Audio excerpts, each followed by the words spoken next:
Bueno, como veréis tenemos un pequeño issue y es que la ponente no está. No es que esté oculta, no está. Le estamos llamando, le hemos enviado WhatsApps, emails y llamadas y no lo está cogiendo. Debe ser que eso, que es abogado, básicamente, y ya sabéis que los abogados son... No, ostras, no, de verdad, me lo sabe fatal porque llevamos trabajando con esto varias semanas y ahora no sabemos bien qué hacer. Yo estoy por decirle, no sé si promocionar a Santi, a panelista, y que nos hable de SSI, de identidad soberana en blockchain, la verdad, porque me sabe fatal el que no esté ella. No sé. Ferran iba a hacer la entrevista, Laura iba a presentarla aquí a la ponente, pero bueno, estamos como estamos. Esta es la verdad. Santi, ¿te apuntas o qué?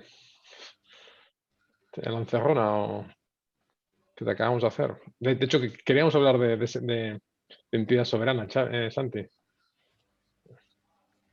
Lo voy a promocionar A a ponente. panelista. A ver.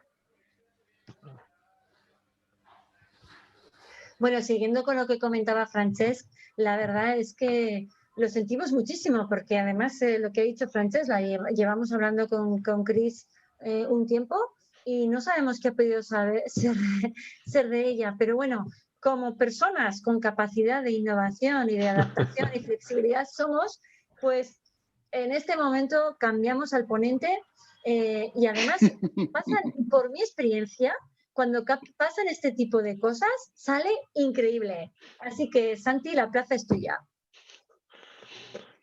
Esto se llama atraco a mano armada. No, total. Oye, yo no sé si queréis, bueno, te presento un poquito y dejo a Ferran también que pueda pensar en unas cuantas preguntas mientras tú hablas. Bueno, a Santi Casas lo conocéis, a muchos, es el CEO y co-founder de Volatility ID, y ellos pues tienen una amplia experiencia y trabajando ya muchos años en eso que se llama la identidad soberana. Y bueno, es algo que en el mundo blockchain va a ser fundamental, ¿no? Bueno, yo creo que nos puedes explicar un poquito de qué estáis trabajando, de cómo veis el futuro del SSI, ¿no? Y en breve, pues eso, empezamos algunas preguntas, pero haciendo un poquito una entrevista ad hoc. La verdad es que Santi insisto, es muy experto en el ámbito, aunque y él y su equipo, por supuesto, que no están aquí, pero yo creo que nos puede ilustrar ahí un poco con ello. Antes que nada, pues agradecer a los que estáis, a los inquietos, a los de URIA, a los de KPMG, bueno, todos los que estáis por aquí, pues muchas gracias por asistir a estos webinars y nada, seguiremos con ellos. Tenemos ya el siguiente ponente para el próximo mes, gracias a Mytech, con lo cual lo tenemos ya también cogido y este no fallará. Santi, no sé si quieres empezar, por favor.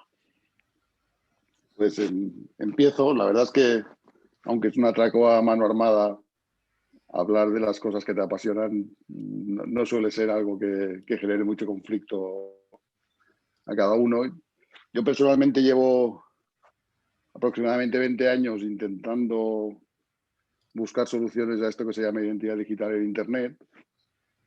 De hecho, cuando damos charlas sobre esto, todos los que nos dedicamos a esto siempre solemos poner una slide que es muy típica del sector, que es una slide con un chiste del año 93 en el New Yorker, donde se ven dos perros delante de una pantalla, que un perro le dice al otro, tranquilo, que en Internet nadie sabe que eres un perro. Pues este es el ejemplo de que desde que se empezó a desplegar Internet y empezó a tener una cierta presencia en nuestras vidas cotidianas, pues la capa de la identidad digital ha sido una capa que nunca ha quedado bien resuelta. De hecho, a fecha de hoy no paramos de recibir noticias sobre pues que las bases de datos de los mayores prestadores de servicios en Internet permanentemente están hackeadas y los datos de las personas están hackeadas, pues desde Facebook a Sony, a cualquier otro gran prestador que mantienen bases de datos de sus usuarios, pues como es una capa que no está bien resuelta, pues se hackean. Y luego desde el punto de vista de los usuarios, pues cualquiera de nosotros,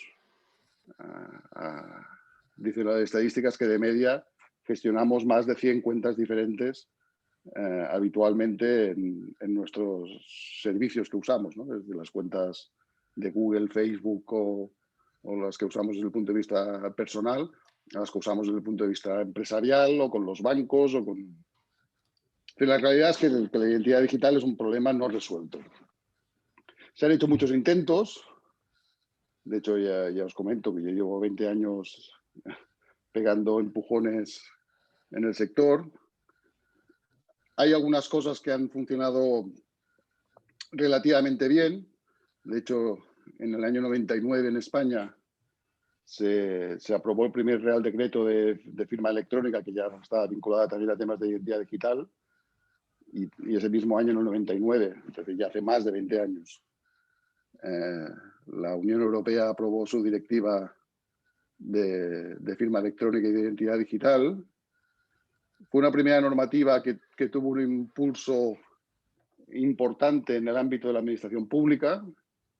De hecho, la mayoría de los que estamos aquí, que seguramente tenemos relaciones con el sector público, pues a menudo en los trámites con el sector público hacemos uso de certificados digitales para hacer ese tipo de trámites, y son identidades, digamos, con un nivel de seguridad alto que nos permite eso, pues presentar nuestras cuentas anuales al registro o hacer nuestros trámites con Hacienda o con la Seguridad Social, pero que no nos engañemos, no es un uso común. Es decir, el común de los mortales no suele usar certificados digitales en su día a día en el uso del mundo digital. Santi, sí. Perdona que te corte, vamos a intentar, voy a intentar ayudarte también, ¿no? Porque te hemos, digamos, atracado, ¿vale? Y no lo habíamos hablado antes, ¿vale? Y si quieres voy a intentar ayudarte con algunas preguntas para a ver si entre los dos lo podemos reconducir. Encantado y podemos de la vida. guiar. Vale, tú me decías, mira, esto es algo que todavía no está resuelto, ¿vale?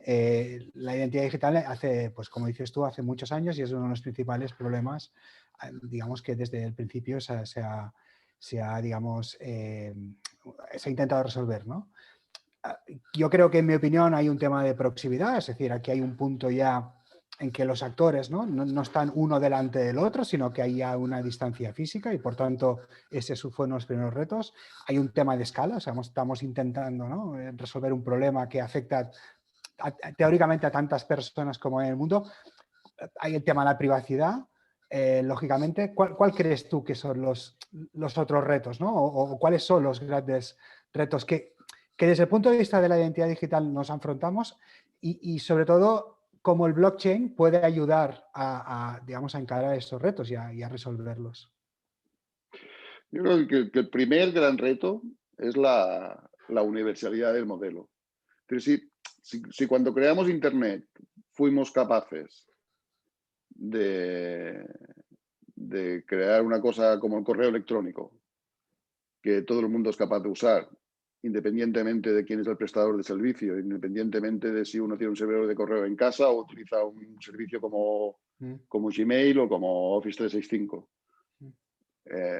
La grandeza del correo electrónico, que luego tiene sus miserias, porque tecnológicamente tiene sus miserias, pero la grandeza del correo electrónico es que funciona y nos funciona a todos, ¿no? Y nos funciona de una forma muy sencilla. Es decir, de hecho, es mucho más complicado el funcionamiento de las telecomunicaciones convencionales, de la telefonía o de los SMS, es decir, donde hay acuerdos entre los operadores para mandarse mensajes, etcétera, etcétera, que el correo electrónico funciona de forma universal. La identidad digital, la que tengamos, o es un modelo universal, que todos podamos tener un modelo de identidad que sirva para todo el mundo, o no tendrá sentido.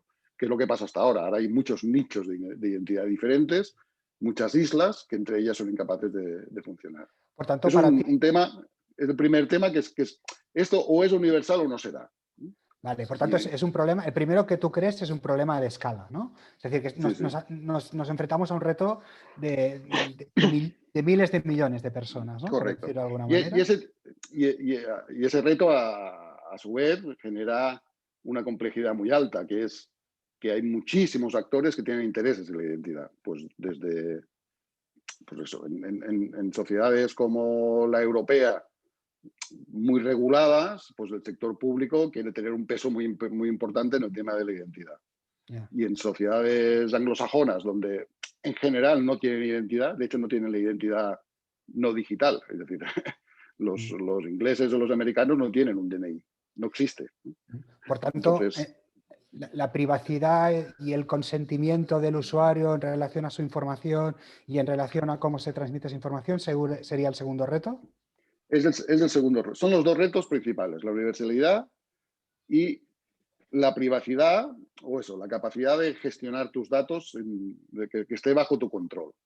Y aquí es donde surge el modelo de las identidades soberanas. El concepto de identidad soberana precisamente es ese. Es, los datos son míos, a mí nadie me da una identidad, es decir, la identidad la tengo yo por el hecho de ser, es decir, yo ya tengo una identidad. En el ámbito digital eso se concretará con una aplicación o con lo que sea, pero que está bajo mi control.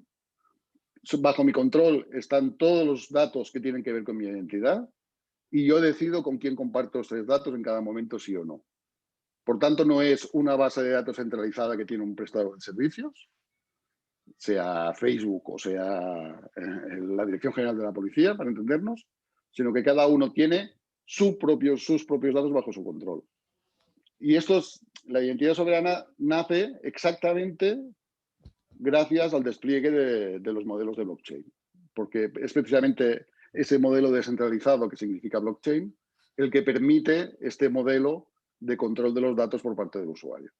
Vale, entonces, si estamos de acuerdo que los dos retos son de escalabilidad, privacidad, consentimiento, estamos de acuerdo que hay una tecnología que soporta el dar respuesta a esos retos, como es el blockchain, ¿no? Creo que todos estamos de acuerdo que es un servicio, que es una tecnología que desde el punto de vista de la seguridad, pues bueno, digamos, resuelve parte importante de esos retos.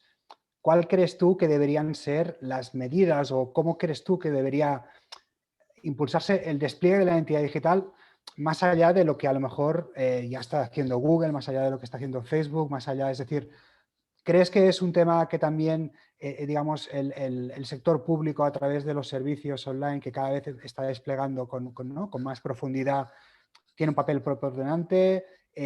¿Las iniciativas que estamos teniendo en este caso en España, crees que son suficientes? ¿Cómo ves eso? Será diferente en las diferentes partes del mundo.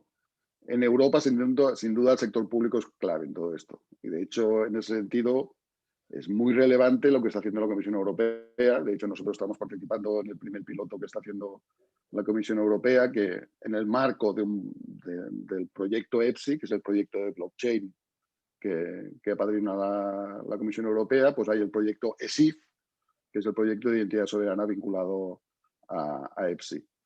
Esto además, de hecho, algunos defendemos que la privacidad de los datos y en el fondo el cumplimiento, el compliance en Europa con GDPR, solo es viable con modelos de identidad soberana. Es decir, que los modelos que tenemos actualmente, ninguno de ellos es capaz de cumplir con GDPR. Y de hecho, la presidenta de la Comisión, en el debate del Estado de la Unión, ya comentó que para 2021 era intención de la Comisión impulsar modelos de identidad donde el control de los datos estuviera en manos de los usuarios. Es decir, describió lo que eran los modelos de identidad soberana sin nombrar la identidad soberana, porque al final es una tecnología concreta que tenemos hoy en día, pero describió el modelo.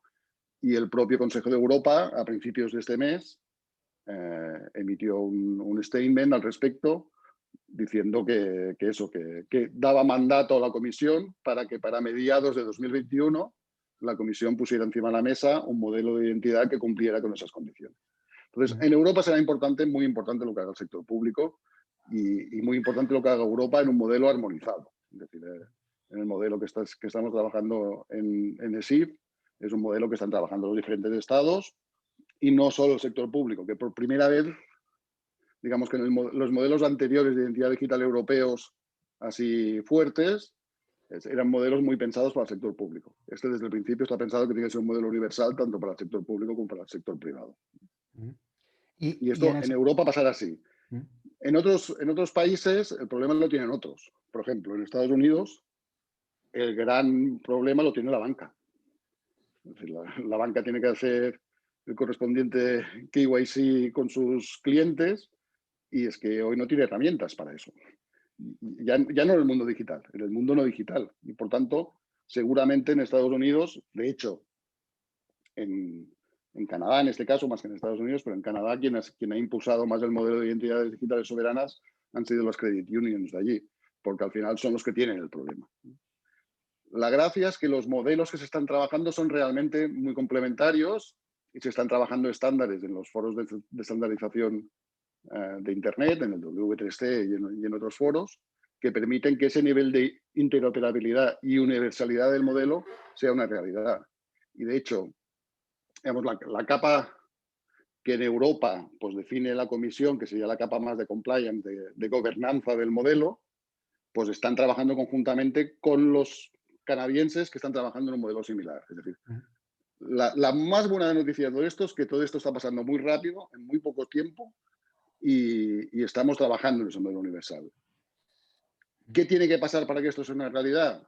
Pues masa crítica, killer applications. Al final necesitamos que esto pase en sectores concretos que tiren de ello, ¿no? Por eso te preguntaba, esas killer applications en el sector público tenemos claros cuáles son.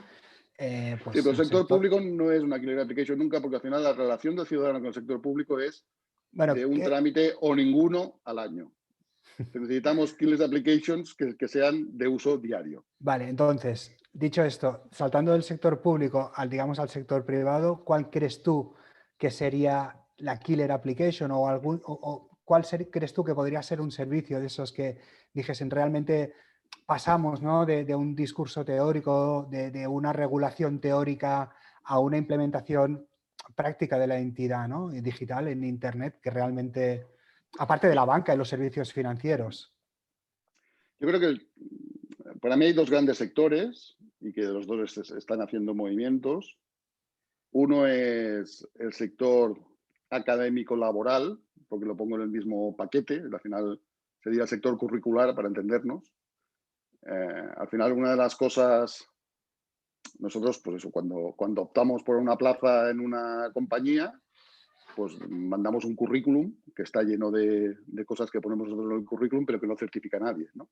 Correcto. Entonces, en esos modelos, el hecho de que las certificaciones de los títulos pueden ser digitales, de que yo las tenga en mi wallet, de que yo las pueda presentar, o no solo eso, sino que las certificaciones de que efectivamente yo he trabajado en una compañía, lo puedo tener en mi wallet y lo puedo presentar, esto hará que la cosa tire. En ese sentido, es muy relevante una iniciativa que hay a nivel internacional donde están prácticamente todos los grandes actores del sector de recursos humanos, desde empresas de trabajo temporal como Randstad o Adecco a compañías de software que gestionan temas que se llama Velocity Network, que al final es un blockchain pensado precisamente para la emisión de credenciales vinculados al mundo laboral.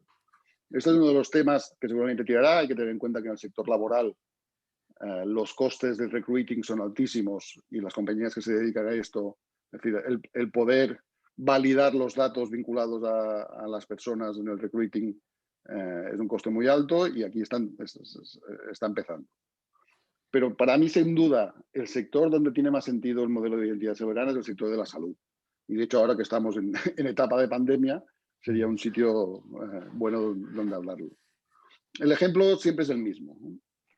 Al final, la historia clínica vinculada a mi persona no existe. Es decir, yo no tengo una historia clínica. Yo tengo decenas de historias clínicas vinculadas a cada uno de los prestadores de servicios de salud que han hecho algo conmigo. Si yo estoy en la salud pública, pues en la salud pública en Cataluña tengo una historia clínica que se llama historia clínica compartida de los diferentes hospitales y centros de salud de Cataluña, que esto sería lo más cercano a mi historia clínica de la salud pública. Pero si he hecho cosas en la salud privada, está en otra historia clínica diferente, o si he hecho cosas fuera de Cataluña, es decir, Si he ido a Castilla y La Mancha y he tenido un tema, pues ahí está en otra historia clínica diferente. En un modelo de identidad soberana, todos estos datos vinculados a la historia clínica estarían bajo mi control. Y por tanto, el día que yo me voy de viaje a Estados Unidos y tengo que ir al médico por lo que sea, pues ese día yo voy allí y yo, desde mi control de mis datos, le doy al médico de Estados Unidos los datos de mi historia clínica para que pueda actuar sobre mí. Fíjate que ahora mencionas esto que estás mencionando, que me parece súper interesante y al final es, ¿no? Esto me recuerda, yo también hace muchos años que trabajo en Internet. Una vez hubo una cosa que se llamaba Enum, que era algo así como que el número de teléfono era algo nuestro, ¿no? No era de la compañía de teléfonos, ¿no?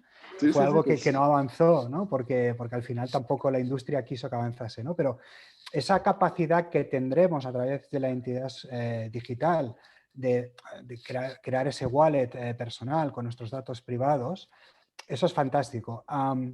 Pero déjame hacerte dos preguntas. Una es, evidentemente eso está muy bien, pero al final, digamos que todos los servicios y digamos, interface que hay hoy en día montados con las diferentes empresas y proveedores con los cuales nos relacionamos, que cada uno quiere un modelo de datos diferente, excepto si es una entidad federada como la de Google pero que al final cuando tú vas con tu mutua de salud, pues tienes que rellenar un cuestionario, tienes que responder unos campos, si vas con otro servicio online es otro modelo diferente. Claro, el blockchain, la identidad, ¿no? Digital, rompe un poco todo eso, ¿no? Rompe los esquemas y digamos que todos los proveedores deberán hacer todos los proveedores, quiero decir, hay un esfuerzo por parte de la industria y por el sector público de montar pasarelas completamente diferentes de las que hay ahora. ¿Eso cómo lo ves? Y sobre todo, la adopción de eso, ¿quién son los principales actores que pueden promover la adopción de esquemas, digamos, de estas características? Y sobre todo, eso si lo ves en un corto plazo, en un medio o en un largo plazo. La buena noticia, hay buenas y malas noticias. La buena noticia es que la semántica de los datos ya la tenemos en general. Es decir, precisamente por todo lo que has comentado, es decir, en general, los diferentes sectores que han tenido que intercambiar datos entre ellos ya se han preocupado como mínimo de definir una semántica común a sus datos y en algunos casos incluso una sintaxis común. Por ejemplo, en el ámbito de la salud, pues tenemos los protocolos HL7 que ya hace tiempo que existen, que permite el intercambio de información entre prestadores de salud. Por tanto, los datos y cómo organizamos los datos ya sabemos más o menos hacerlo. ¿Qué ocurre? Que hasta ahora todo eso, toda esta interoperabilidad entre el sector de la salud, que era muy limitada, se hacía a través de los backends. Es decir, los servidores de un hospital se conectan con los servidores de otro hospital o normalmente con algún agregador de salud, pues tipo el CatSalut en Cataluña o lo que sea, y a través de ahí se conectaban por el backend para intercambiar datos. Esto tiene dos problemas. Una, que tienes que hacer muchas relaciones muchos a muchos. Es decir, al final tienes que conectar muchas cosas por el backend, ¿no? Y es muy complicado. Y dos, precisamente, tiene problemas de privacidad. Es decir, el hecho de que los hospitales por detrás intercambien mis datos, por cumplimiento de GDPR, siempre tiene que estar bajo mi consentimiento. Y eso hace que cualquier proceso de intercambio de datos sea complicado. La gracia del modelo de la identidad soberana es que todo eso se hace por el frontend, por delante, por el wallet, por el control del usuario. Es decir, tienes que cambiar los interfaces del backend a hacer interface en el frontend. Hay que construir esos interfaces. Pero ya tenemos protocolos de tecnología.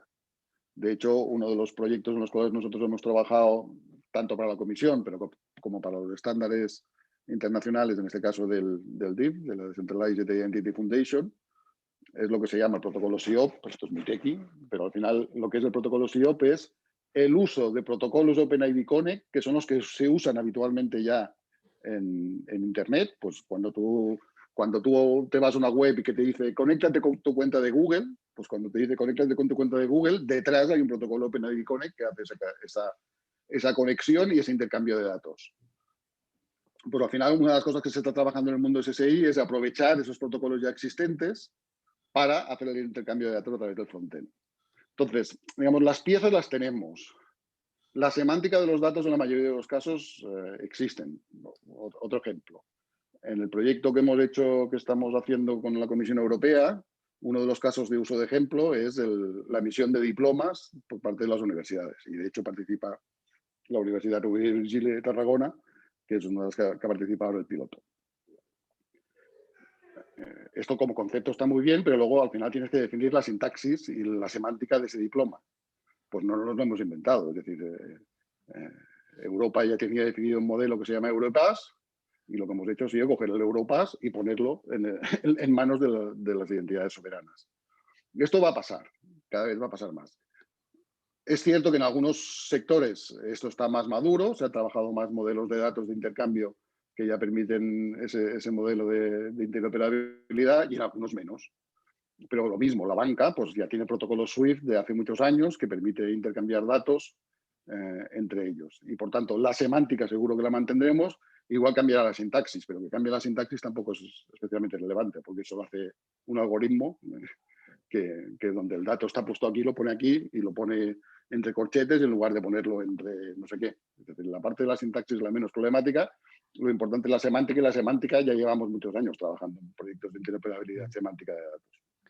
Entonces, la idea aquí yo creo que es, ahora que estamos hablando, ¿no? Me estás diciendo, bueno, pues se descentraliza ese proceso, ¿no? No hay nadie que tenga el control de eso, sino que únicamente es el usuario quien decide con quién y de qué manera se comparten los datos, ¿no? Ahí y entonces ya es donde aparece el blockchain, ¿no? Como una manera de tokenizar la información, ¿no? De hacerla, digamos, segura, ¿no? ¿Es ahí donde crees que aparece? ¿Realmente donde aporta más valor? De hecho, cada vez más SSI es menos blockchain. Es decir, cada vez hacen menos uso de blockchain. Por dos motivos.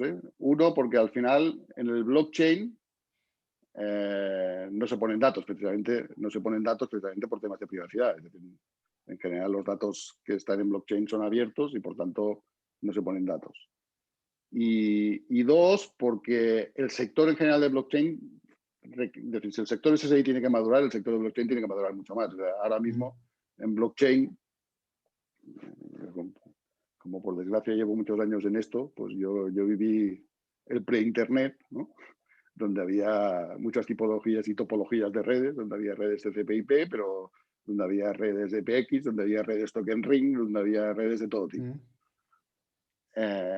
Yo creo que en blockchain estamos en ese punto. Es decir, ahora tenemos muchos tipos de redes diferentes de blockchain, con tecnologías diferentes. Cada una intenta, digamos, aprende del anterior e intenta resolver un problema nuevo que ha aparecido. Pero esto hace que el sustrato que hay por debajo de blockchain todavía tenga que madurar bastante.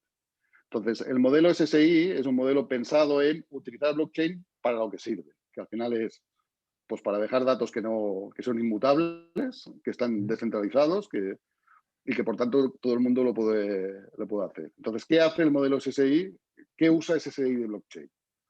Pues usa básicamente blockchain como registro de datos anonimizados. Es decir, cuando yo me creo un wallet, pues yo registro en el blockchain que tengo un wallet, pero eso significa que una lista de números que nadie entiende y que están vinculados a mis claves criptográficas que tengo yo del blockchain.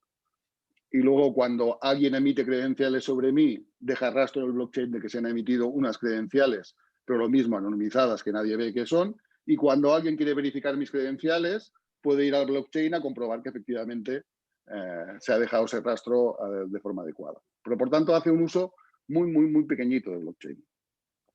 Y eso está bien, ¿no? Y eso está bien porque como los blockchains van a ir madurando a lo largo del tiempo, pues seguramente de aquí 2, 3, 4 años los blockchains que tendremos serán quizás otros, quizás los mismos evolucionados, no soy capaz de tener esa visión, pero el modelo SSI seguirá funcionando sobre esos blockchains, ¿no? Entonces, blockchain da eso, blockchain da lo que dio la red de redes de Internet en el momento de desplegar servicios sobre Internet, ¿no? Es decir, tener una infraestructura por debajo sobre la cual soportar los servicios que necesitan ese tipo de infraestructura para poder vivir.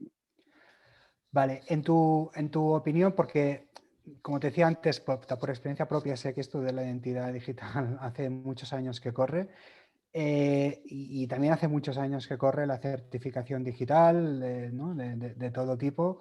¿Crees que estamos todavía al principio de ese proceso, del proceso donde de alguna manera se solventa de una manera, bueno, de hecho ya existen soluciones que, ¿no? que permiten garantizar la identidad, pero digamos que dentro de esa visión que tú tienes y que nos has explicado antes y dentro, bueno, y esa visión que es compartida, ¿crees que estamos al principio del proceso todavía? ¿Hace años que estamos en el principio del proceso? ¿Crees que estamos a mitad? No es un tema de tecnología, porque creo que no es un tema de tecnología, es un tema de voluntad política, de regulación jurídica, es un tema de intereses de la industria, de los grandes, ¿no? players de Internet, Google, Facebook, nadie quiere perder esa partida, los gobiernos quieren meter baza, la legislación a nivel europeo choca con la no legislación a lo mejor en el ámbito americano. Entonces, dentro de esa visión, ¿crees que ya estamos a mitad de camino? ¿Continuamos estando al principio? Yo creo que hemos avanzado mucho, es decir, el DIF, que es la asociación esta, la fundación esta que he comentado, que son las que está trabajando, el DIF se constituyó en el año 2018. Estamos en el 2020. Han pasado 3 años y hemos avanzado muchísimo. Hace un año arrancó el proyecto piloto de EPSI y de SAFE en la Comisión Europea.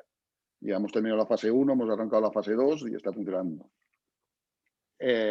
A mediados del 2021 tendremos que la Comisión pondrá encima de la mesa un modelo de identidad digital soberana.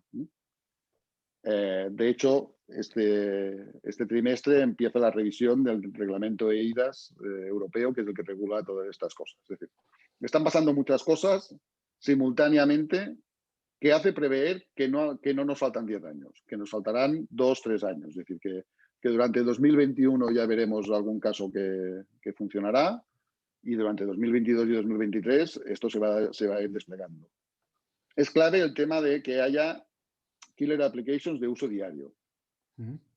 Respecto a los modelos de certificados digitales que has comentado, que estos, como decía, vienen de hace 20 años, del año 99, yo por primera vez veo una diferencia respecto a esos modelos, que es el sector financiero. Es decir, la banca nunca creyó en el modelo de certificados digitales porque le complicaba mucho la relación con sus clientes, con sus usuarios. Era un modelo tecnológicamente complejo, poco usable, y de hecho yo me acuerdo que en el 2001 ya hice un primer piloto con algún banco relevante español con certificados digitales y al final se murió porque la usabilidad del modelo era muy complicado.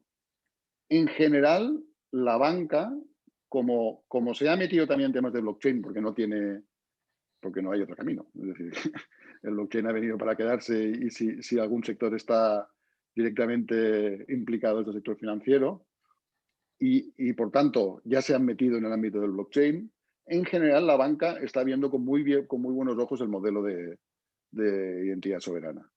Especialmente porque tiene un gran ahorro para ellos, que es precisamente el KYC. El KYC, cuando tú haces un proceso de onboarding digital con la banca, en los modelos actuales, cada uno de los bancos hace un proceso de KYC que es altamente costoso para poder darte de alta como cliente y crear una cuenta. En el modelo de identidad soberana solo haces una vez el KYC y ese KYC ya te sirve para cualquier. Y eso en el mundo de los seguros, de la asistencia médica, todavía es más, ¿no? Porque al final todos tenemos en la cabeza, cuando contratamos un seguro, ese formulario que tenemos que rellenar cada vez contando verdades, medias verdades o lo que sea, pero eso es algo que ahí sería... Eso en el modelo de identidad soberana, con los datos que tienes en el wallet, es dar permiso a otros datos y... Fantástico.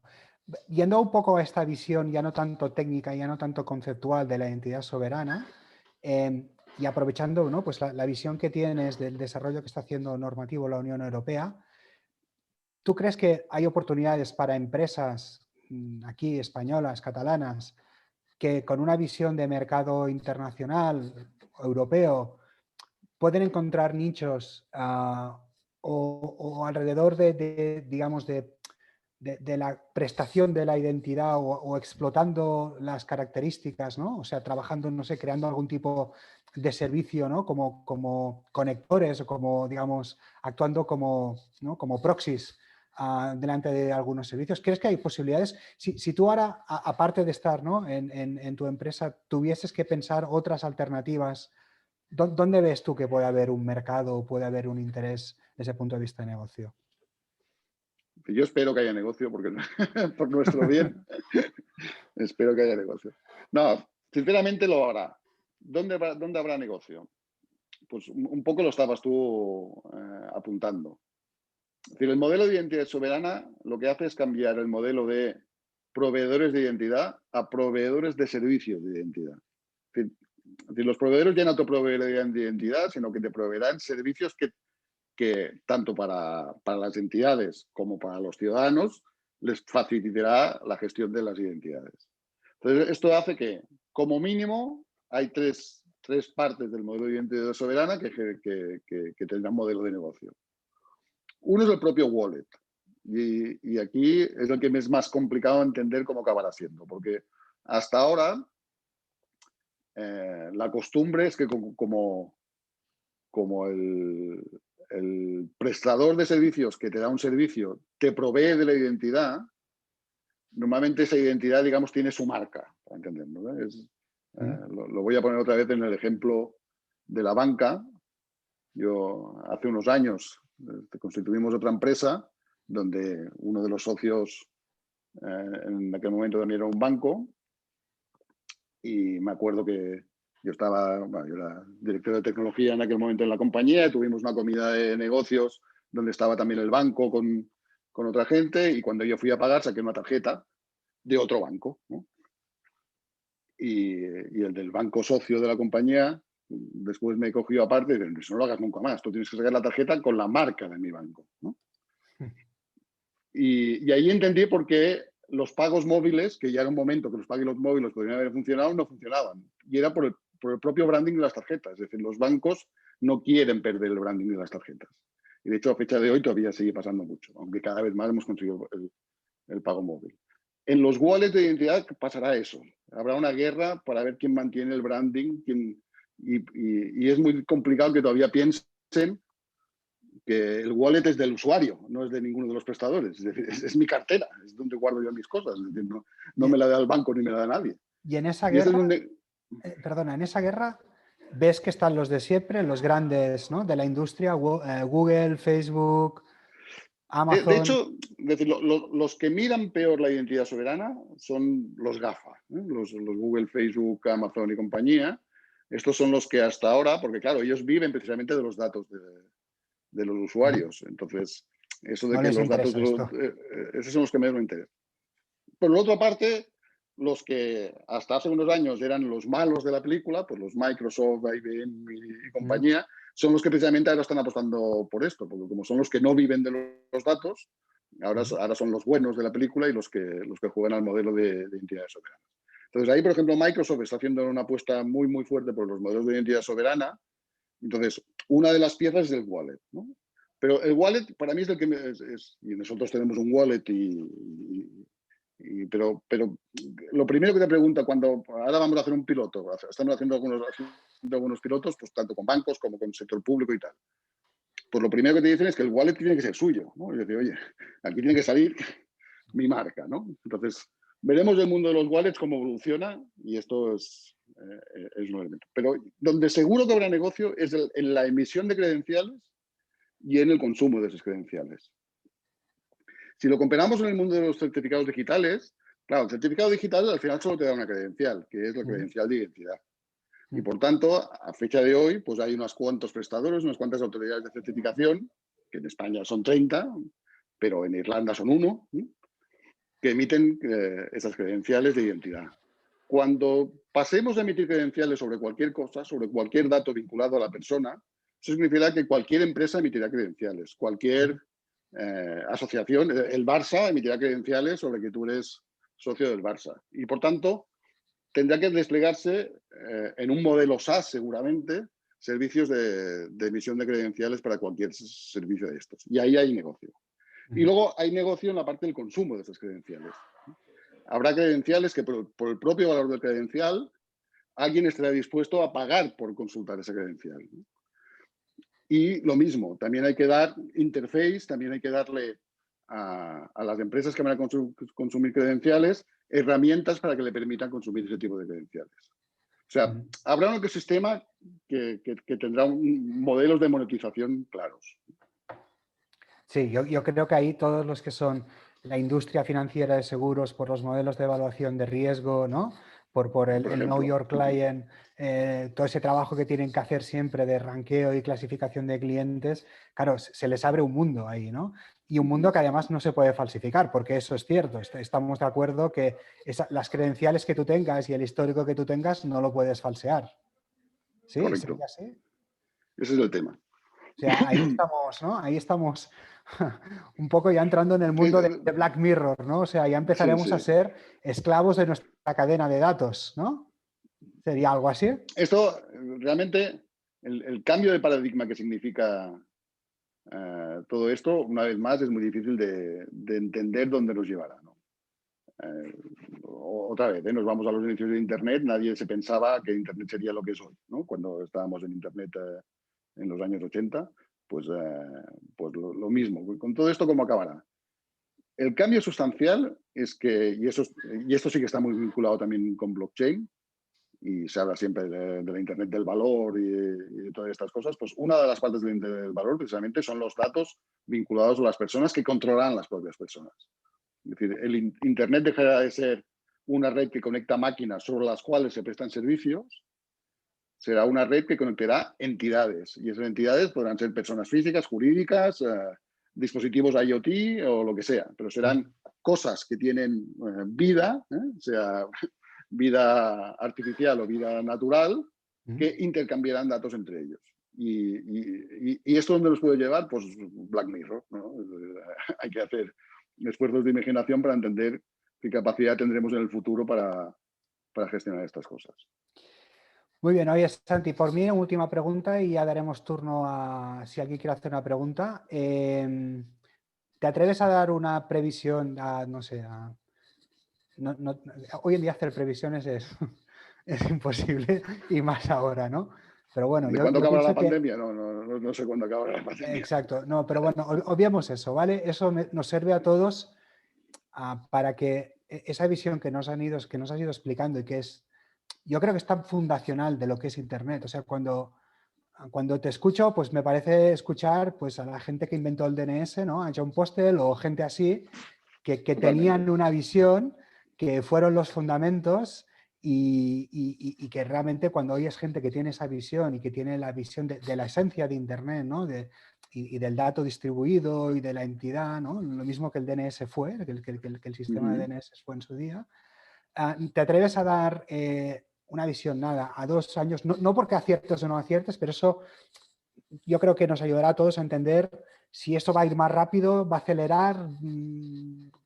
¿Cómo lo ves? Dentro de 2 años, ¿dónde estaremos de esto que hemos estado hablando? Perdón. Phil Gartner, que le gusta hacer predicciones, hace un año decía que el 40% de las transacciones de Internet se harían con modelos de identidad soberana o similar para el 2023. Yo creo que es optimista, pero también es cierto que una de las cosas que he visto durante el último año en el mundo de la identidad soberana, en el mundo en general siempre hay muchos fundis en cualquier cosa, en la política y en la tecnología también.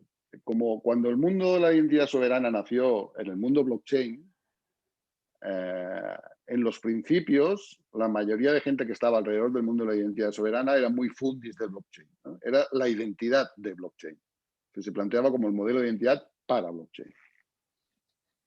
Hoy tenemos la suerte de que este es un modelo que ha generado mucha atracción y mucha atracción a sectores que están fuera de blockchain, que al final dicen, oye, si es que yo quiero esto que me resuelva, si por debajo hay blockchain o no hay blockchain, me importa muy poco, pero yo no quiero. Y por tanto, un modelo era el ejemplo este que comentaba del OpenID Connect, es decir, cada vez más habrá modelos que vincularán este modelo de SSI a los legacy que tenemos de tecnología. Y eso hará que la transición no sea tan complicada. Es decir, el problema es que ahora teníamos 2 mundos que estaban muy separados y tendremos 2 mundos que estarán bastante más juntos. Y una vez más pongo un ejemplo. Estamos haciendo un piloto con un par de ayuntamientos catalanes y con el consorcio, que es un consorcio de administraciones catalanas que llevan tema de tecnología, donde lo que estamos haciendo es poniendo el modelo SSI sobre un modelo de identidad que ellos ya tienen desplegado, con lo que hacemos que la transición sea muy sencilla.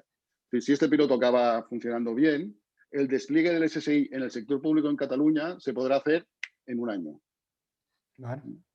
Entonces, empezamos a tener esas herramientas que permiten que la transición no sea muy larga. Yo no sé si en 2023 tendremos un 40% de interacciones con el mundo SSI, pero yo estoy seguro que en el 2023 SSI será seguramente el modelo de identidad que estará traccionando ya en todos los sectores. Muy bien. Pues oye, yo por mi lado agradecerte el atrevimiento por saltar al ruedo así de manera completamente improvisada, pero creo que no, que ha sido, para mí ha sido súper interesante. Aparte, como te he dicho antes, cuando alguien habla de Internet así, de manera apasionada, de manera tan fundacional, me gusta mucho porque no es normal escuchar eso y veo ahí tu experiencia en esto. Que soy viejo, solo demuestro que soy viejo ya. No, pero eso no es así. Oye, Es la barba que te envejece, Santi, pero no eres viejo. Es la barba. Oye, no, de verdad, esto genial porque, bueno, te hemos aquí metido en una encerrona complicada y como no pues de otra forma lo has hecho genial, Santi. Gracias por darnos tu visión sobre esto de la identidad. Yo creo que ha sido muy, insisto, muy ilustrativo. Seguimos dentro más tarde. Seguimos sin noticias de la ponente, esperemos que esté bien. Tenemos Pero, preguntas. Está aquí. Ahora llega. Hola. Hola, Cristina. Hola, Cris. No te vemos en todo en rojo. Sí. Vale. Hola. Hola. Se ha acabado. Empezaba a las 6, Cris. Porque tengo la invitación a las 7. No lo sé. Empezaba a las 6 en el mail, todo está a las 6. Cris, hemos intentado ahí localizar y tal, pero no ha sido posible. Ostras, pues lo siento. De hecho, es que estaba en una reunión. Ostras, pues yo lo tenía todo a las 7, incluso en la agenda a las 7. Ahora estamos hablando con la gente que queda también y creo que nos hubiera encantado tenerte hoy a las 6 de la tarde y en cualquier caso podemos hablar también para el futuro y poder contar contigo para otro día, si te parece. Sí, disculparme, porque la verdad que ha sido, nada, por lo visto ha sido todo error mío, lo siento, lo tenía a las 7.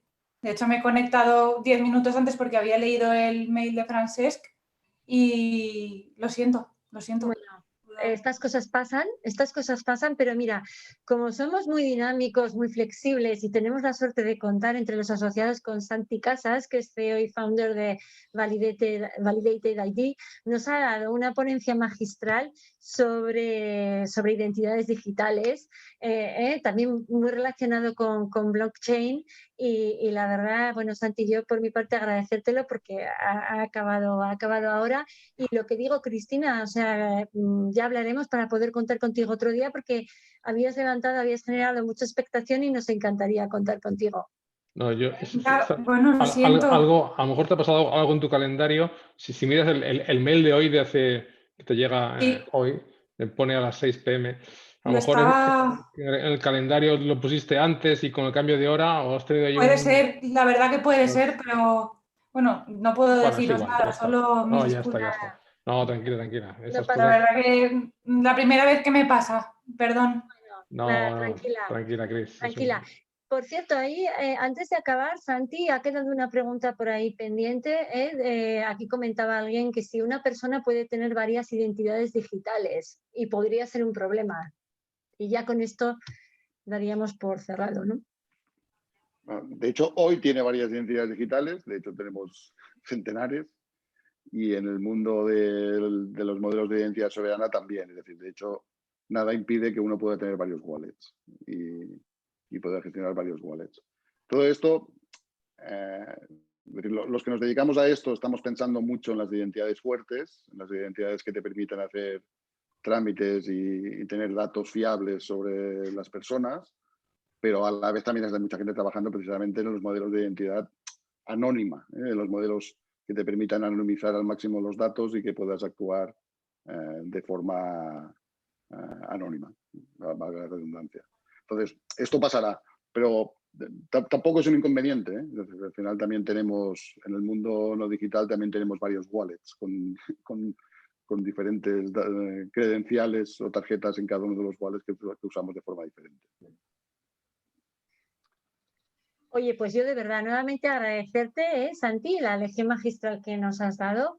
No sé si Ferran y Francesc quieren decir algo antes de concluir la ponencia de hoy. Bueno, yo también agradecerle a Ferran, que también ha estado ahí Por supuesto. ágil como... No, Ferran parecía que había preparado una entrevista, el tío. Sí. Por eso, has hecho un dúo aquí. No, la verdad es que, bueno, eso, que nos sabe mal, pero esas cosas, por desgracia, de vez en cuando pasan y ya está. Y la próxima, pues no estará mejor y ya está. No pasa De nada. acuerdo. Nada, Laura, si quieres tú despedir. Sí, muchísimas gracias a todos los que os habéis quedado y habéis estado presentes. Bueno, el mes que viene tendremos otra ponencia que estamos preparando ya y que os haremos saber en breve. Y gracias de nuevo a todos y sigamos adelante. Y especial gracias a Ferran y a Santi nuevamente. Bueno, Muy bien. que paséis buena tarde. Cuidarse Gracias, mucho. igualmente. Hasta luego, un Gracias. saludo. No. Adeu. Que vaya Hablamos. bien. Chao.